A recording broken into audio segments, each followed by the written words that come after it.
샬롬. 오늘 하루도 하나님의 말씀으로 시작하신 여러분들에게 하나님 은혜와 평강이 충만하게 넘치시기를 간절히 축복합니다. 오늘 말씀도 계속해서 이스라엘 백성들의 그 원망으로 인해서, 불평으로 인해서 빚어진 그 참극에 대해서, 그 후에 하나님께서 하신 말씀에 대해서 우리가 함께 나누겠습니다. 어찌 보면 이스라엘 백성들이 원망하고 불평한 것은 눈에 보이는 모세와 아론에게 한 것뿐 아니라 하나님에 대한 직접적인 반역이었죠. 여러분, 고대로부터 왕과 백성 사이에서 어떤 반역과 반란이 발생하면 그 왕과 백성 사이의 약속은 파괴되는 것이고, 남아있는 것은 왕의 잔혹한 사륙과 심판뿐이었습니다.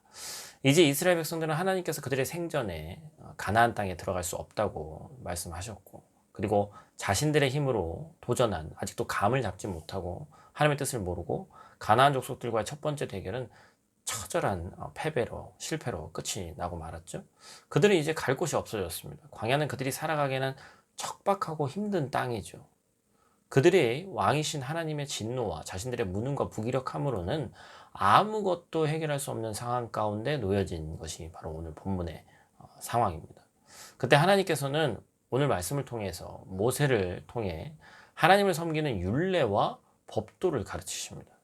이제 관계가 없는 대상에게 서로의 어떤 그 관계를 위해서 지켜야 할 법을 가르치고 따라야 할 규칙을 알려준다는 것은 무슨 의미를 가지고 있는 거죠? 하나님은 과거에 매이시지 않는 분이시기 때문에, 그리고 그 관계가 끝나지 않았다는 것을 보여주는 사인이죠. 창조주이신 하나님과 피조물인 인간의 관계 속에서 하나님께서는 피조물에게 구속될 어떤 이유도 없으신 분입니다. 창조주가 사실은 그렇게 하겠다고 하면 끝나는 거죠. 그런데 하나님께서는 스스로 말씀하시고, 그 말씀하신 것을 외부의 어떤 강요와 요구 없이 스스로 지키시는 하나님이십니다. 여러분, 이러한 기회를 주시고 다시금 우리를 바라봐 주시는 그 하나님의 성품을 뭐라고 표현할 수 있겠어요? 이것은 하나님의 사랑이죠. 여러분, 우리 주변에 보면 요즘에 애완동물을 키우는 분들이 많이 있습니다. 근데 요즘에는 애완동물이라고 부르지 않죠? 반려동물이라고 부릅니다. 그만큼 격상된 거예요, 이 동물의 위치가. 옛날에 그냥 일방적인 사랑을 주는, 내가 그냥 기르는 어떤 동물이다 이렇게 생각을 했는데, 이제는 인생을 함께 살아가는, 상호작용을 하는 반려동물이다 이렇게 얘기를 합니다. 그분들의 키우는, 이 반려동물들을 키우는 분들의 얘기를 들어보면 그들의 수고와 또 들어가는 돈에 대해서 상당히 놀라게 됩니다. 사람과 똑같죠? 병원에 가고 영양식을 먹이고 수시로 씻기고 놀아주고 운동을 시킵니다. 얼마 전에는 제가 반려견 강아지 유치원이 있는 걸 또 봤어요. 참 대단하죠. 누가 누구를 위해서 존재하고 있는지 정의하기 어려울 만큼 반려동물에게 많은 수고를 드리는 이유는 대부분 그들이 하나의 동물이 아니라 내 가족같이 느껴지기 때문이라고 얘기하죠.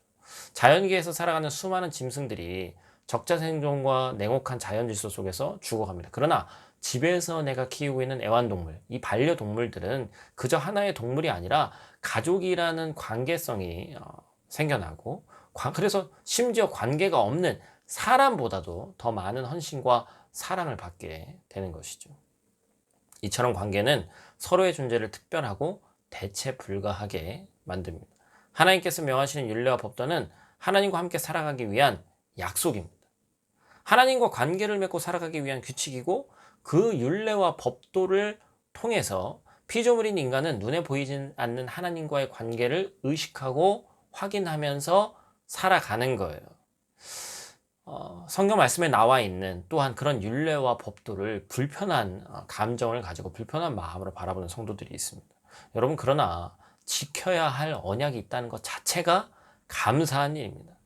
여러분, 우리가 한번 청소년기를 뒤돌아보면 자기의 자유를 구속하는 것 같고 혼만 내는 부모님을 바라보면서 질풍노도의 시기를 우리가 겪고 있었던, 살았던 분들도 계시죠. 개인의 차는 물론 있겠습니다만. 그래서 불만을 품고 다 그런 분들도 나이가 들면 뭐라고 해요? 소위 말해서 철 들면 부모님이 힘이 없어지고 더 이상 자신을 꾸짖을 수 없어서 병에 들거나 세상을 떠날 때는 심지어 그냥 부모님이 나를 혼내는 호통 소리라도 들었으면 좋겠다.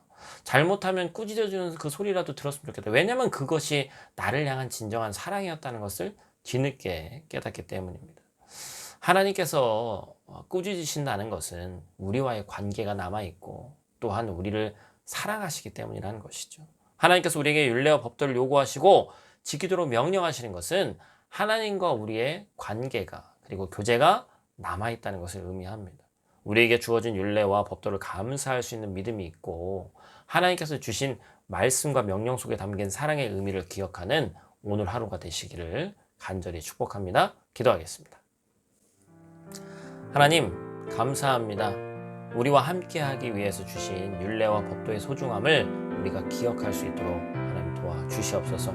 우리가 편한 만큼만 지키는 것이 아니라 모든 사람이 자신을 드릴 수 있는 최선의 헌신으로 온전한 섬김으로 하나님께 나가야 된다는 사실을 잊지 않게 하시고 우리가 하나님과의 좋지 못했던 과거에 매이지 않고 미래를 향해 나아가며 내 마음과 정성과 뜻을 다해서 하나님께 최고의 사랑과 헌신을 하나님이 나를 향해서 그러신 것처럼 우리도 신실하게 나아가는 귀한 백성들 될 수 있도록 하나님 도와주시옵소서. 오늘 하루도 눈동자같이 지켜주시고 믿사오며 예수님 귀하신 이름으로 기도드립니다. 아멘.